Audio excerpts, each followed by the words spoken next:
Ayo, segera download Quran Tadabbur, tafsir dalam genggaman Anda. Bismillahirrahmanirrahim. Assalamualaikum warahmatullahi wabarakatuh. Alhamdulillahi ala ihsani wa syukru lahu ala taufiqihi wa amtinani. Asyhadu an la ilaha illallah wahdahu la syarika lahu ta'ziman li sya'nih.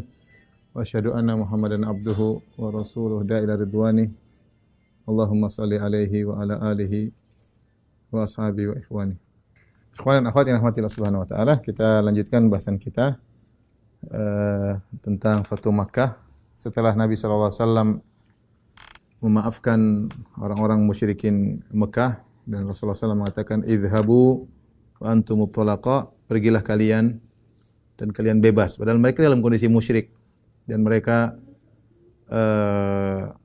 dimaafkan oleh Nabi sallallahu alaihi wasallam setelah perbuatan mereka yang berulang-ulang menyakiti Nabi sallallahu alaihi wasallam, menyerang Nabi sallallahu alaihi wasallam, mengusir Nabi sallallahu alaihi wasallam. Tapi demikianlah kelapangan dada Nabi sallallahu alaihi wasallam. Nabi sallallahu alaihi wasallam berkata, "Aqulu lakum kama qala Yusuf li ikhwatihi." Aku berkata kepada kalian sebagaimana perkataan Yusuf kepada saudara-saudaranya, "La tathrib alaikumul yaum." Tidak ada celaan bagi kalian mulai hari ini. Idhabu fa antumut thalaqa. Pergilah kalian dan kalian dalam kondisi bebas. Artinya Rasulullah SAW maafkan dengan lapang dada, ya. Safhal jamil. Itu maafkan tanpa ada cercaan sama sekali, ya. Makanya Nabi mengatakan la tathriba alaikumul yaum. Tidak ada cercaan bagi kalian. Di sana ada orang memaafkan tapi sambil mencela, mencaci, baru kemudian maafkan, ya, marah. Nabi SAW tidak. Rasulullah mengatakan idhabu fa antumut thalaqa. Pergilah kalian dan kalian bebas. Oleh karenanya ketika Rasulullah SAW maafkan mereka, padahal mereka dalam kondisi musyrik, akhirnya mereka pun masuk Islam, ya. Dan ini menunjukkan bagaimana sikap akhlak yang mulia menarik perhatian kaum musyrikin. Akhirnya mereka pun masuk Islam. Mereka tahu bagaimana mulianya Nabi yang begitu mudah memaafkan. Setelah itu Nabi SAW duduk di Ka'bah, duduk di Masjidil Haram. Ketika Rasulullah SAW sedang duduk di Masjidil Haram, kharaja Abu Bakar As-Siddiq, maka Abu Bakar As-Siddiq pun keluar menuju Nabi sallallahu alaihi wasallam. Wa jaa bi abihi yaquduhu wa kana qad ami. Maka Abu Bakar As-Siddiq bawa bapaknya, yaitu Abu Quhafah, ya, Abu Quhafah. Ketika itu bapaknya Abu Bakar As-Siddiq sudah dalam kondisi buta, ya, belum masuk Islam.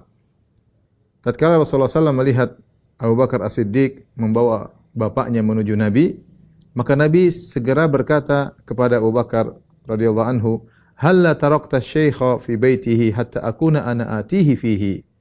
Kenapa kau tidak biarkan bapakmu di rumah? Biar saya yang datang, ya. Biar saya yang datang, ya. Subhanallah, Rasulullah SAW begitu memuliakan Abu Bakar. Bapaknya musyrik. Ya, bapaknya musyrik, maka Nabi SAW berkata kepada Abu Bakar, "Kenapa kau bawa bapakmu ke sini? Biar aku yang datang." Ini tawadhu'nya Nabi SAW. Orang datang berbondong-bondong ingin masuk Islam, ingin membaiat Nabi SAW. Maka Nabi berkata kepada Abu Bakar, "Biarkanlah, harusnya bapakmu di rumah, biar aku yang datang." Sebagai bentuk pemuliaan kepada Abu Bakar radhiyallahu taala anhu. Ini hari yang menggembirakan bagaimana bapaknya Abu Bakar masuk Islam. Kita tahu betapa bahagianya seorang ketika mengetahui ayahnya masuk Islam. Hari itu hari yang sangat mulia, sangat indah bagi Abu Bakar radhiyallahu taala anhu. Makanya Nabi memuliakan Abu Bakar. Nabi mengatakan, "Biarkanlah, seharusnya bapakmu di rumah, biar aku yang datang, bukan dia yang datang kepadaku." Maka Abu Bakar berkata, "Ya Rasulullah, huwa ahaqqu an yamshi ilaik." Dia lebih utama untuk berjalan menuju engkau min antamshi ilaihi anta, daripada engkau yang datang menemuinya. Maka Rasulullah SAW pun menundukkan bapaknya Abu Bakar, yaitu Abu Quhafah, di hadapan Nabi sallallahu alaihi wasallam. Tsumma masaha sadrahu. Kemudian Nabi sallallahu alaihi wasallam menyentuh, mengusap dada dari bapaknya Abu Bakar. Kemudian Rasulullah SAW berkata, "Aslim taslam." Masuk Islamlah, kau akan selamat. Maka Abu Quhafah, bapaknya Abu Bakar, kemudian masuk Islam. Ya. Dan ini diantara keistimewaan keluarga Abu Bakar. Abu Bakar radhiyallahu anhu adalah seorang yang Muslim. Kemudian bapaknya juga Muslim. Kemudian anaknya juga Muslim, ya, Islam, ya. Dalam satu zaman, kemudian cucunya juga Islam, semua dalam satu zaman. Jadi 4 generasi. Abu Bakar, kemudian bapaknya Abu Quhafa Islam, Abu Bakar kemudian Islam, anaknya dia Islam, di antaranya Asma, di antaranya Aisyah. Kemudian cucu-cucunya ya seperti Abdullah bin Zubair. Abdullah bin Zubair sahabat ya. Sahabat ya. Dia juga hidup di zaman, jadi 4 generasi semuanya dalam kondisi Islam. Ini di antara keistimewaan keluarga Abu Bakar radhiyallahu taala anhu. Ketika ayahnya Abu Bakar yaitu Abu Quhafa masuk Islam, wa kana ra'su Abi Quhafa wa lihiyatuhu yaumal fathi kadzugamah. Ketika itu dia masuk Islam, ketika itu kepalanya sudah putih seluruhnya, janggutnya juga sudah putih seluruhnya, seperti thugamah. Thugamah itu semacam tumbuhan yang berwarna putih ya. Warna putih. Jadi menunjukkan seluruhnya sudah putih, enggak ada hitam sama sekali saking putihnya. Bayadon, semuanya rambut, jenggot semuanya putih. Sudah sangat tua. Sudah sangat tua. Abu Bakar ketika itu usianya sekitar 2 tahun lebih muda daripada Nabi ya. Ini tahun sekitar mungkin 58 mungkin ya. Ya sekitar 58 Abu Bakar ketika itu, hampir 60. Ayahnya tentu lebih tua lagi ya. Faqala Rasulullah sallam, maka Rasulullah sallam berkata kepada ayahnya atau kepada mereka, "Ghayyiru hadza bi syai'in wa jannibuhu as-sawad." Semirlah rambut dan jenggotnya dengan suatu warna yang lain, tapi jangan kasih warna hitam. Ya, maka disunahkan seorang menyemir rambutnya, jenggotnya dengan selain warna hitam ya. Adapun warna hitam dilarang. Falamma baya Abu Quhafa walidu Abu Bakar As-Siddiq radhiyallahu anhu Rasulullah sallam wa aslama baka Abu Bakar. Tatkala ayahnya membaiat Nabi sallallahu alaihi wasallam, ayahnya Abu Bakar membaiat Nabi sallallahu alaihi wasallam, maka Abu Bakar pun menangis. Menangis gembira tentunya. Ya, tetapi ada apa di balik tangisan Abu Bakar? Ya, faqala Rasulullah sallallahu alaihi wasallam, "Ma yubkik?" Apa yang buat kau menangis ya? Ternyata bukan tangisan gembira tapi tangisan sedih. Ya, sedih. Apa yang menyedihkan Abu Bakar? Qala, apa yang membuat kau menangis wahai Abu Bakar? Kata Abu Bakar radhiyallahu anhu, "La antakuna yadu ammika makana yadihi wa yuslima wa yuqirrallahu aynaka ahabba ilayya min an yakun." Seandainya yang masuk Islam sekarang adalah pamanmu yaitu Abu Talib, sebagai ganti daripada ayahku, dia masuk Islam dan kau bahagia, Allah buat kau bahagia wa Rasulullah, itu lebih aku sukai daripada Islam ayahku. Dan ini menunjukkan bagaimana cintanya Nabi Abu Bakar kepada Nabi sallallahu alaihi wasallam. Bagaimana Abu Bakar mendahulukan kebahagiaan Nabi daripada ayahnya sendiri. Bayangkan, siapa yang tidak bahagia kalau ayahnya masuk Islam? Ya, tentu semua orang akan bahagia. Ya. Tetapi lihat perkataan Abu Bakar, dan ini benar-benar dia ucapkan sambil menangis. Ya, ketika ayahnya masuk Islam dia menangis. Rasulullah bertanya, "Ma yubkik, apa yang buat kau menangis?" Maka dia berkata, seandainya yang membaiat engkau adalah pamanmu, ya, Abu Talib, ya, menggantikan posisi ayahku yang masuk Islam, pamanmu Abu Talib yang masuk Islam, dan Allah membuat engkau bahagia wahai Rasulullah, itu lebih aku sukai daripada Islamnya ayahku. Luar biasa ya bagaimana cintanya Abu Bakar kepada Nabi Muhammad sallallahu alaihi wasallam. Mulailah orang berdatangan menyatakan Islam mereka ya. Di antaranya adalah As-Sa'ib bin Abi Sa'ib ya. Didatangkan Sa'ib bin Abi Sa'ib adalah temannya Nabi ketika masih di zaman jahiliyah ya, teman mainnya Nabi, teman ngobrolnya Nabi ya. Kadzalika ji'a ila Rasulullah sallallahu alaihi wasallam yaumul fath bi Sa'ib bin Abi Sa'ib. Maka Sa'ib bin Abi Sa'ib didatangkan kepada Nabi sallallahu alaihi wasallam. Maka Rasulullah pun menyambutnya, marhaban kata Rasulullah sallallahu. Maka Utsman bin Affan radhiyallahu anhu dan sahabat-sahabat yang lain memuji Sa'ib bin Abi Sa'ib. Mereka memuji Rasul ini orang baik begini. Ketika Utsman bin Affan dan yang lain memuji Sa'ib, maka Nabi berkata kepada mereka, "La tu'allimuni bihi. Qad kana sahibi fil jahiliyah." Enggak usah kalian kabarkan aku tentang siapa dia. Jadi Rasulullah ingin memuliakan Sa'ib. Saya tahu siapa dia, dulu temanku waktu saya masih jahiliyah. Dia temanku waktu masih jahiliyah. Jadi Rasulullah mengatakan, "Wahai Utsman, wahai fulan tidak perlu kabarkan kepadaku tentang si fulan ini. Ini temanku, aku tahu siapa dia."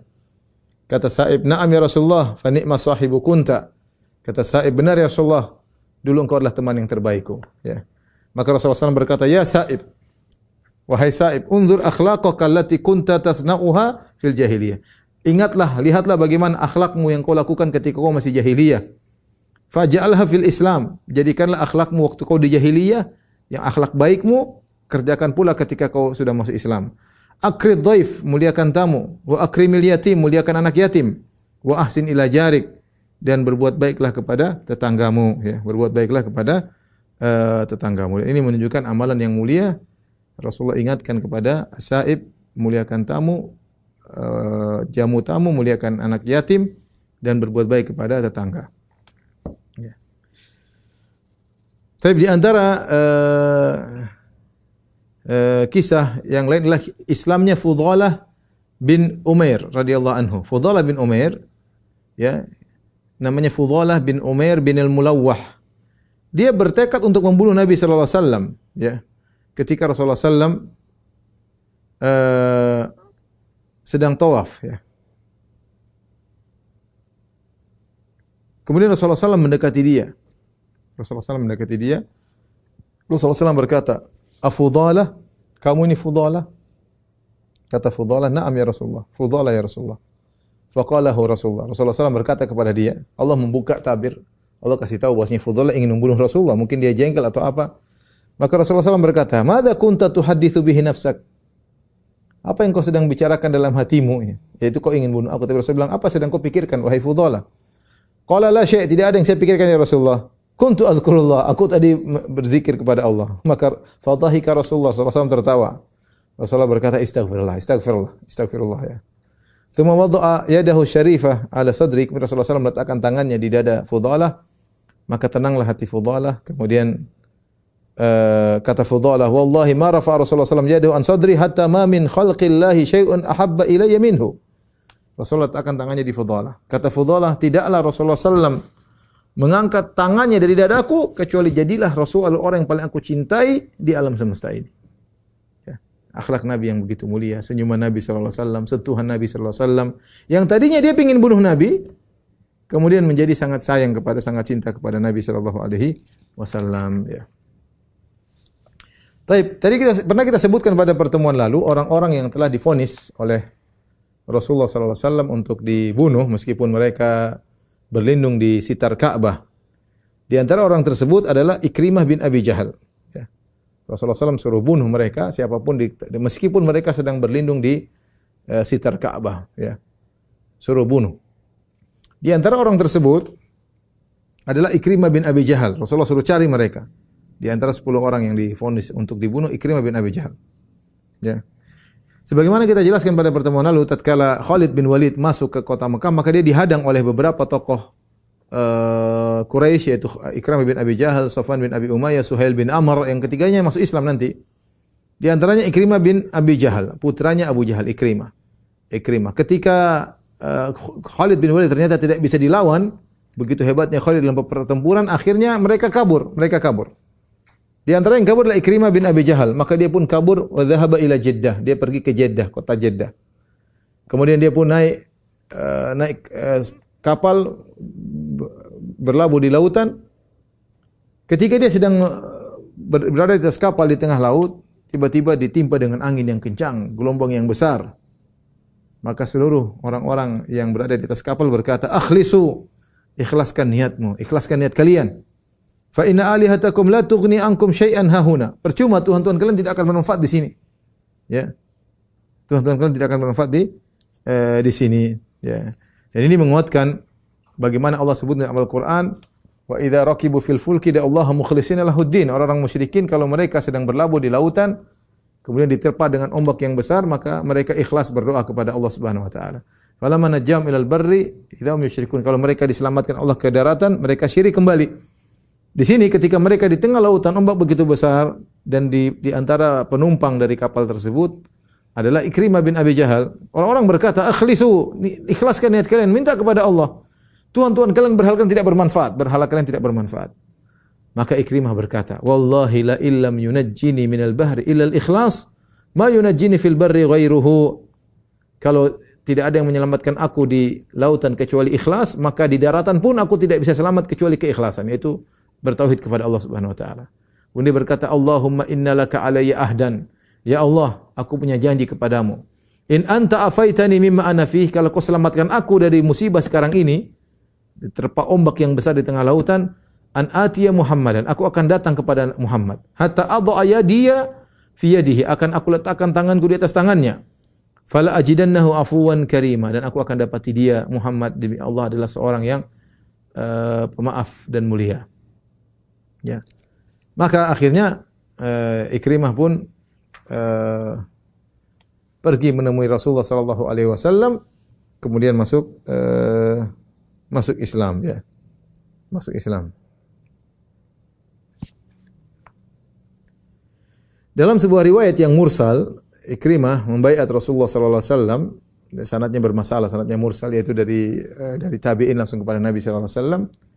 Dia datang kepada Rasulullah sallallahu alaihi wasallam wa huwa muta'tiun ra'sahu istihya'an. Dia menundukkan kepalanya malu kepada Nabi sallallahu alaihi wasallam. Dia berkata, "Ya Rasulullah, istaghfir li kulla adawatin adaitukaha." Ya Rasulullah, mohonlah ampunan bagiku kepada Allah atas segala permusuhan yang aku tegakkan memusuhi engkau selama ini. Ya.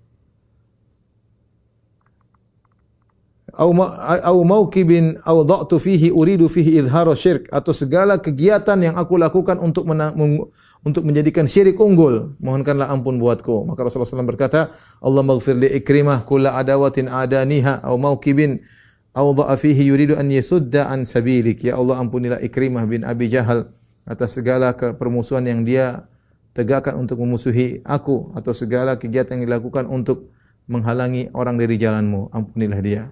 Maka Ikrimah pun masuk Islam dengan baik. Bayangkan, bapaknya Abu Jahal, anaknya Ikrimah masuk Islam, dan Islamnya indah, dan dia pun wafat mati syahid dalam perang Ajnadin. Dalam perang Ajnadin pada khilafah Abu Bakar As-Siddiq radhiyallahu taala anhu. Ya. Inilah Ikrimah bin Abi Jahal. Bagaimana bapaknya musyrik, anaknya mati syahid, dan itu sangat mungkin, ya. Taib yang kedua, orang yang tadinya divonis untuk dibunuh, ternyata dia pun tidak dibunuh dan masuk Islam. Orang kedua yang juga divonis oleh Nabi sallallahu alaihi wasallam untuk dibunuh, meskipun bersembunyi di Ka'bah, meskipun berlindung di bawah sitar Ka'bah harus dibunuh, adalah Abdullah bin Sa'ad bin Abi Sarah. Sudah kita jelaskan, Abdullah bin Sa'ad bin Abi Sarah, dia dahulunya menulis wahyu untuk menulis Al-Quran, ya, tapi kemudian dia ujub dan akhirnya dia murtad. Intinya dia murtad. Kemudian dia kabur. Kemudian dia mencela Rasulullah sallallahu alaihi wasallam. Maka Rasulullah mengatakan orang ini murtad maka dibunuh, ya.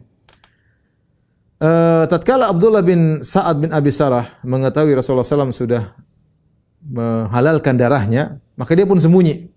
Percuma dia bakalan dibunuh, siapapun ketemu dia akan dibunuh. Maka dia sembunyi. Dia sembunyi, kemudian dia pergi kepada Utsman bin Affan. Utsman bin Affan, ya, mantunya Nabi sallallahu alaihi wasallam. Dan Utsman bin Affan adalah saudara sesusuannya, saudara sepersusuannya Abdullah bin Sa'ad bin Abi Sarah. Jadi subhanallah, zaman dahulu mereka kalau saudara sepersusuan mereka benar-benar dekat, ya. Bukan hanya susu kemudian lepas begitu saja, tapi saudara sepersusuan mereka merasa benar-benar ada darah daging yang sama, ya. Dan mereka dekat di antara mereka, ya. Maka Abdullah bin Sa'ad bin Abi Sarah pun pergi ke Utsman bin Affan. Kemudian tatkala orang-orang sudah tenang, maka dia pun minta Utsman untuk mengamankan dia untuk bertemu dengan Rasulullah sallallahu alaihi wasallam. Ya, minta diamankan. Maka Utsman pun membawa Abdullah bin Sa'ad bin Abi Sarah kepada Rasulullah sallallahu alaihi wasallam. Kemudian Utsman berkata, "Ya Rasulullah, bai Abdullah." Ya Rasulullah, baiatlah Abdullah. Farafa Rasulullah SAW ra'sahu, Rasulullah SAW angkat kepalanya, fanadhara ilaihi thalathan. Rasulullah SAW lihat kepada dia 3 kali. Lihat sekali, 2 kali, 3 kali. Ya. Setiap kali Nabi enggan tidak mau baiat sama dia. Ya. Fabaya'ahu ba'da thalath. Setelah 3 kali baru kemudian Rasulullah SAW baiat dia. Ya sudah, dia masuk Islam. Rasulullah maafkan. Falamman sarafa Utsman wa Abdullah, tatkala Utsman dan Abdullah pergi, maka Rasulullah SAW berkata kepada para sahabatnya, "Amma kana fikum rajulun rasyid." Tidakkah ada di antara kalian orang yang cerdas? Yaqumu ila hadha hina ra'ani kafaftu yadiya an bai'ati fayaqtuluhu. Tidakkah salah seorang dari kalian cerdas melihat ketika dia mengulurkan tangannya, aku tidak membaiat dia, aku tahan tanganku lantas bunuh saja? Ya. Kenapa kalian tidak bunuh dia? Qalu, mereka berkata, "Ma daraina ya Rasulullah ma fi nafsika." Kami tidak tahu niatmu seperti itu ya Rasulullah. Fahalla au ma'ta ilaina bi ainika, kenapa kau tidak isyaratkan kami untuk membunuhnya dengan matamu? Maka Rasulullah SAW berkata, "Innahu la yanbaghi li nabiyyin an takun lahu kha'inatul a'yun." Tidak pantas bagi seorang nabi punya lirikan yang pengkhianat ya. Lirikan pengkhianatan lirikan mata ya. Akhirnya Abdullah bin Sa'ad bin Abi Sarah masuk Islam dan bagus Islamnya, dia bertobat kepada Allah Subhanahu wa taala dan dia ikut dalam beberapa peperangan untuk memperluas dakwah Islamiyah di berbagai daerah ya. Kemudian dia wafat pada tahun 36 Hijriyah ya. Al-Baghawi meriwayatkan dengan sanad yang sahih dari Yazid bin Abi Habib, dia berkata, kharaja Abdullah bin Sa'ad bin Abi Sarah ila Ramlah. Suatu hari Abdullah bin Sa'ad bin Abi Sarah pergi keluar ke suatu daerah namanya Ramlah. Tatkala di pagi hari dia berkata, Allahumma ja'al akhira amali as-subha. Tatkala tiba di waktu subuh ya, dia berdoa, ya Allah jadikanlah akhir amalku adalah salat subuh. Fatawadda'a, maka dia pun berwudu salat subuh, thumma shalla, kemudian dia salat, fasallama an yaminihi, kemudian dia assalamualaikum warahmatullahi sebelah kanan, thumma dhahaba yusallim an yasarihi, kemudian dia assalamualaikum warahmatullahi wabarakatuh. Ketika dia salam kedua, Allah pun mencabut nyawanya. Allah pun mencabut nyawanya ya. Dalam doanya dikabulkan sehingga kemudian dia meninggal ya sesuai dengan apa yang dia harapkan ya. Kemudian di antara orang yang dibunuh adalah Abdullah bin Khattal ya. Abdullah bin Khattal tidak selamat ya, dia bunuh ya. Dan dibunuh oleh Abu Barzah Al-Aslami sementara dalam kondisi dia bergantung di sekitar Ka'bah. Kenapa? Karena dia mencaci maki Nabi sallallahu alaihi wasallam dan yang lainnya ya.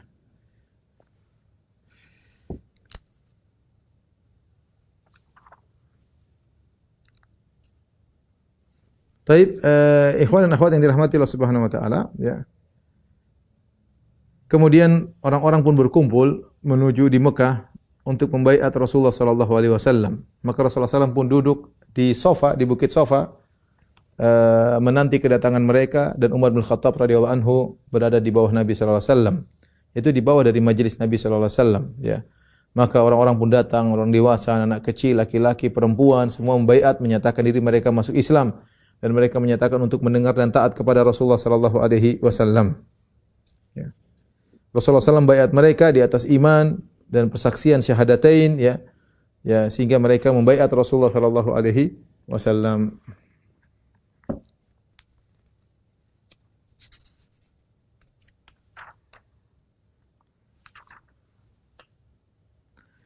Dalam satu riwayat dari riwayatkan Imam Bukhari Imam Muslim dari Mujashih bin Mas'ud As-Sulami, dia berkata, aku mendatangi Nabi sallallahu alaihi wasallam dengan membawa saudaraku setelah Fatu Makkah.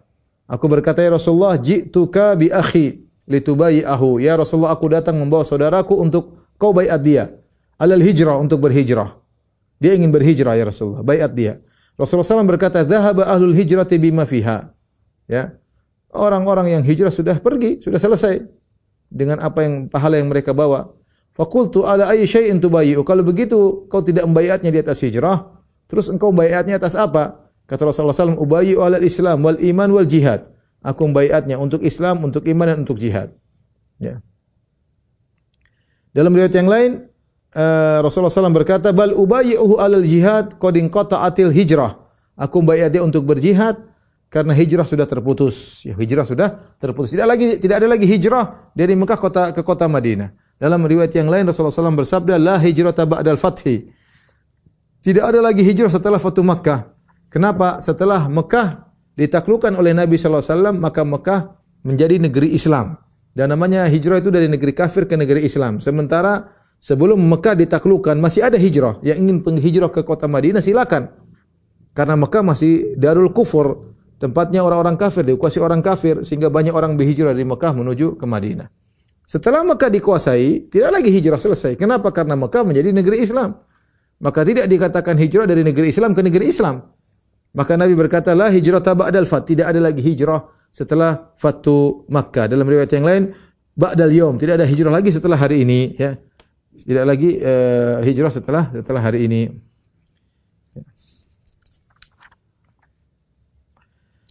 Demikian juga Nabi SAW membaiat para wanita. Ya. Rasulullah SAW baiat para wanita. Ya. Hanya saja ketika Rasulullah SAW baiat para wanita, Rasulullah SAW tidak berjabat tangan dengan mereka. Kata Rasulullah SAW, Inni la usafihun nisa. Aku tidak berjabat tangan dengan para wanita.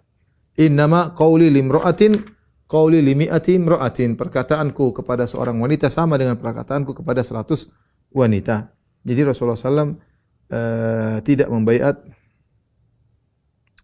wanita ketika berbaiat. Beda dengan laki-laki, Rasulullah SAW membaiat dengan tangan. Adapun ketika wanita maka cukup dengan perkataan. Ya.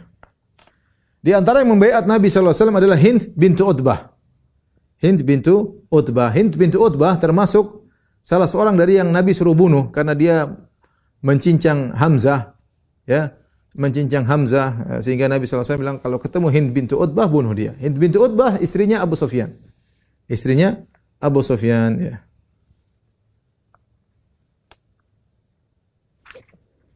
Sehingga diriwayatkan ketika dia membaiat Nabi sallallahu alaihi wasallam, maka dia pun menutup wajahnya, ya.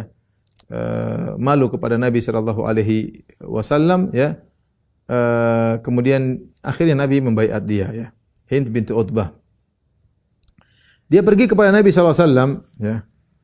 Kemudian dia berkata kepada Nabi, "Ya Rasulullah, ma kana ala dhahril ardi min ahli khiba'in ahabba ilayya an yadhillu min ahli khiba'ika."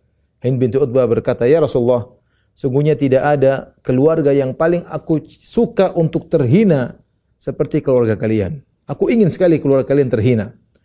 Thumma ma asbaha al-yawma ala dhahril ardi ahli khiba'in ahabba ilayya an ya'izu min ahli khiba'ik."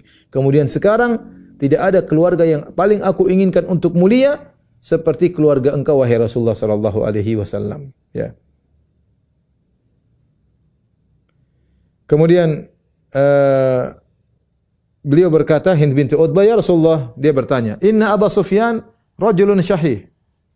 Dan tadi kita sebutkan betapa banyak sahabat yang seperti ini. Mereka sangat benci kepada Nabi sallallahu alaihi wasallam, kemudian mereka menjadi sangat cinta kepada Nabi. Tidak ada orang yang paling mereka benci di atas muka bumi seperti Nabi. Setelah mereka masuk Islam, tidak ada orang yang paling mereka cintai seperti Nabi sallallahu alaihi wasallam. Ini sudah kita sebutkan dari Amr bin As.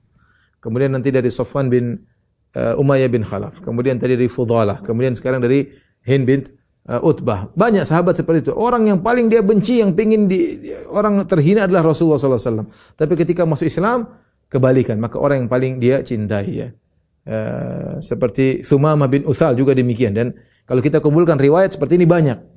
Sahabat-sahabat yang dahulunya orang yang paling dia benci adalah Nabi, setelah itu menjadi orang yang paling dia cintai. Saya ingatkan lagi dia Thumamah bin Uthal, kemudian Safwan bin Umayyah, kemudian Amr bin As, ya.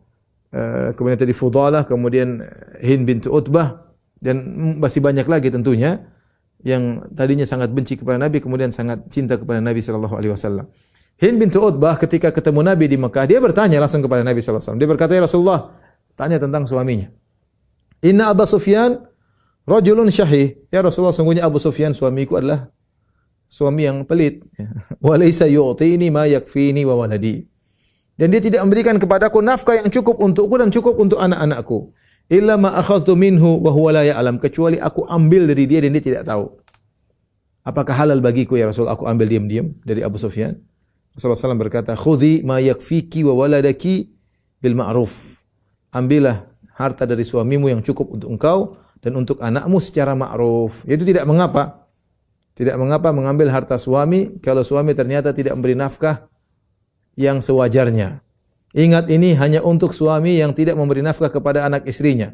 Maka istrinya boleh mengambil secukupnya untuk keperluannya meskipun suaminya tidak tahu, ya. Ngambil diam-diam dari harta suaminya, ngambil dari ATM suaminya, yang penting buat kecukupan dia dan anak-anak. Tapi kalau suaminya sudah kasih kecukupan dan dia masih ngambil lagi, itu namanya nyolong. Itu namanya apa? Nyolong, ya. Jangan sampai sebagian wanita salah paham dengan hadis ini. Katanya boleh ngambil uang suami diam-diam, ya. Syaratnya boleh ngambil kalau tidak cukup, yang wajar.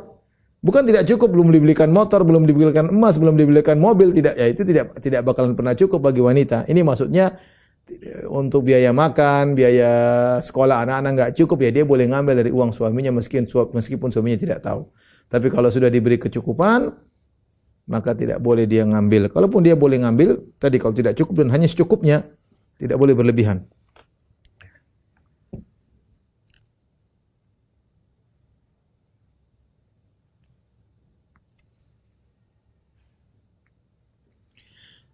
Baik, di antara yang menakjubkan kisah Islamnya Safwan bin Umayyah. Siapa Safwan bin Umayyah? Safwan bin Umayyah bin Khalaf.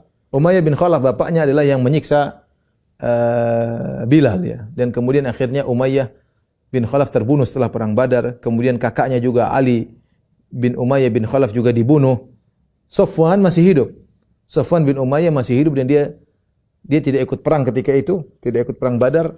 Dan ketika dia mendengar bapaknya meninggal, kemudian saudaranya kalau tidak salah namanya Ali bin Umayyah juga meninggal, maka dia sangat dendam kepada Nabi sallallahu alaihi wasallam.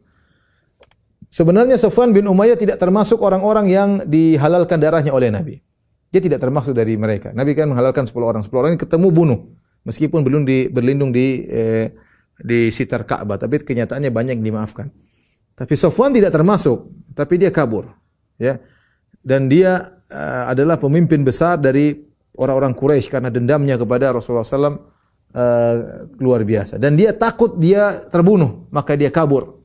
Kabur setelah dia kalah dari Khalid bin Walid. Ketika Khalid bin Walid sebagaimana kita pernah ceritakan, dia masuk ke Mekah dihadang oleh Safwan bin Umayyah, Ikramah bin Abi Jahal, Suhail bin Amr. Kemudian mereka kabur semuanya.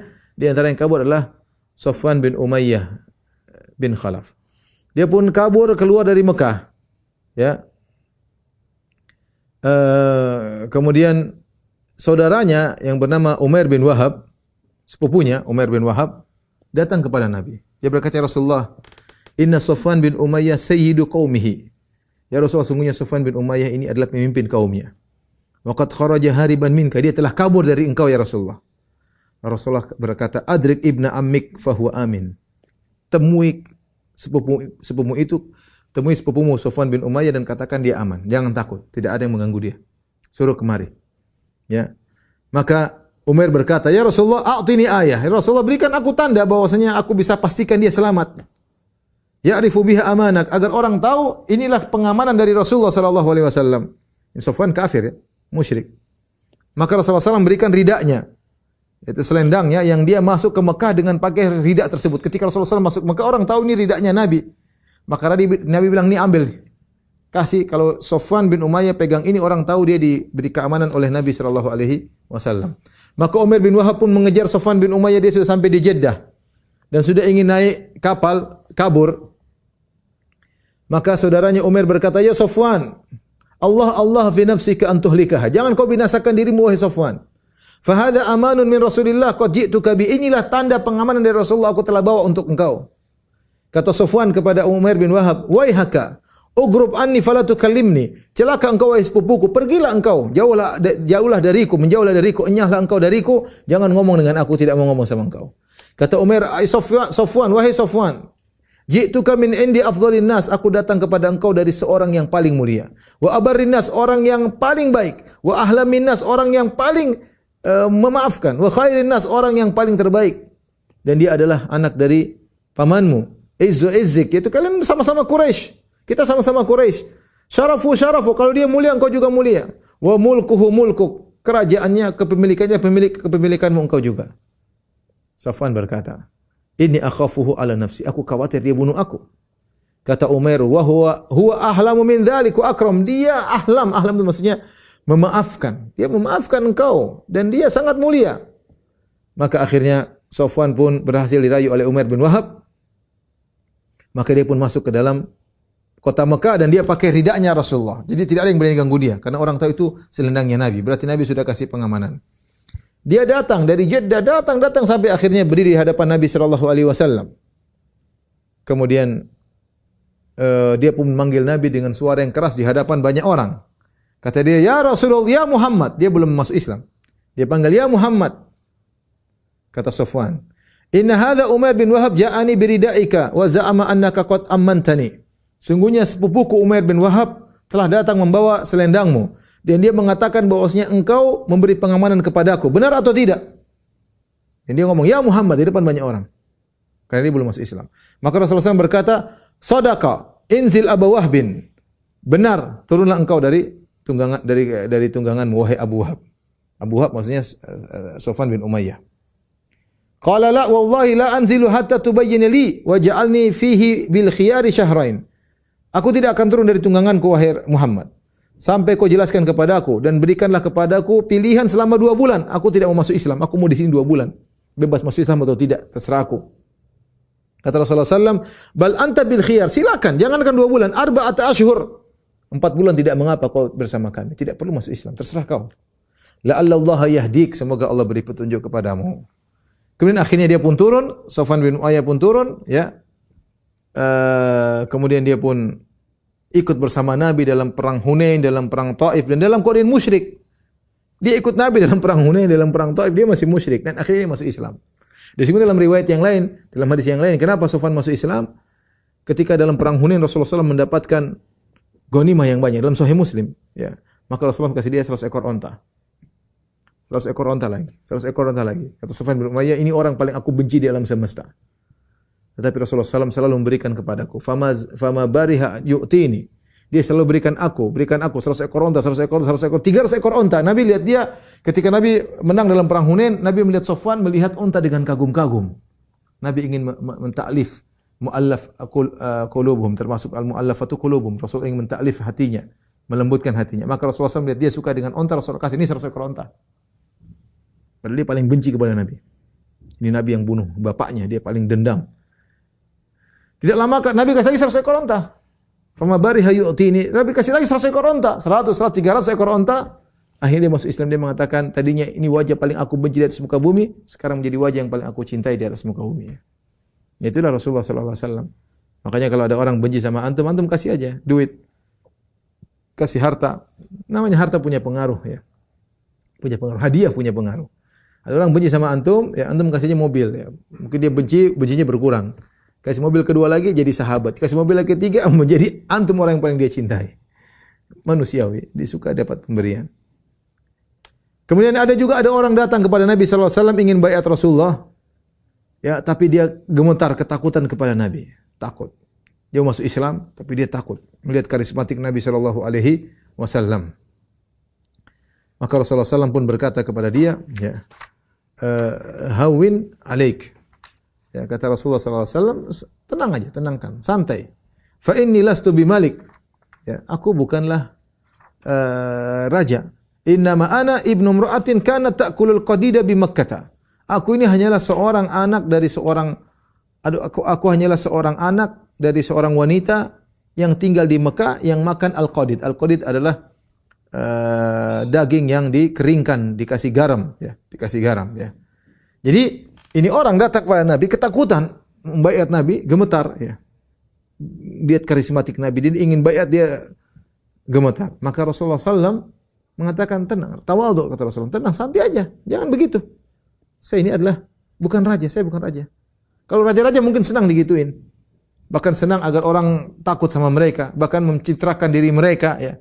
Dipuji habis-habis oleh orang, ya, ingin dikagumi oleh banyak orang, ya. Raja-raja sebagaimana Firaun, dia mengatakan laisa li mulku Misra wa hadhil anharu tajri min tahti, bukankah kerajaan Mesir milikku, sungai-sungai yang mengalir di bawahku, afala tubsirun, tidakkah kalian lihat bagaimana kekayaanku, kehebatanku.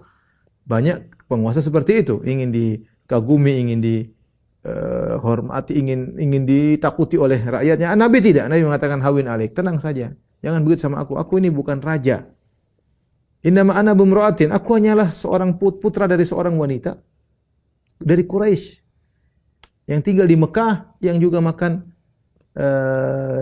daging yang dikeringkan, ya, daging yang diasinkan dan dikeringkan. Artinya Rasulullah tawadhu, Rasulullah mengatakan, silakan, takutlah kepadaku, aku adalah putra dari pemilik kota Mekah, kakekku adalah Abdul Muttalib. Nabi tidak mengatakan demikian. Tapi dia mengatakan, aku adalah putra seorang wanita, agar orang depan dia tidak takut. Sama, kau juga, sekarang Nabi mengatakan, sama, saya dengan kau sama-sama saja. Ibu kita makan apa? Makan beras, gampangnya kalau kita bahasa mudahnya kita sama-sama makan nasi, enggak usah begitu.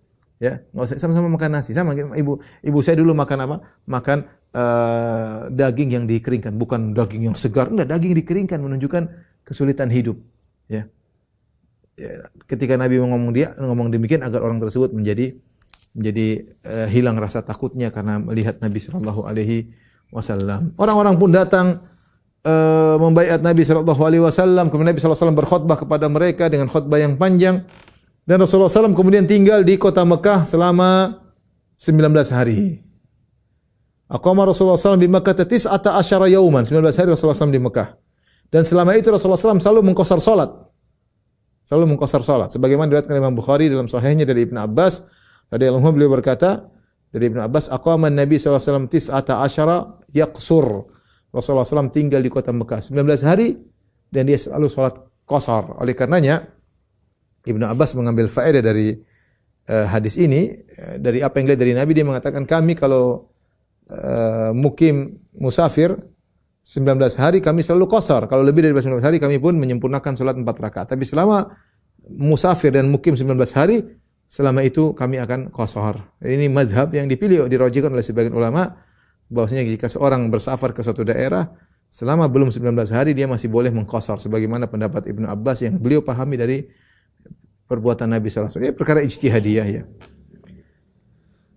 Di 19 hari tersebut Nabi sallallahu alaihi wasallam menanamkan akidah ya, tauhid kepada umat, kepada kaum muslimin, menyuruh mereka untuk belajar, berpegang teguh dengan agama mereka ya, dan seterusnya ya.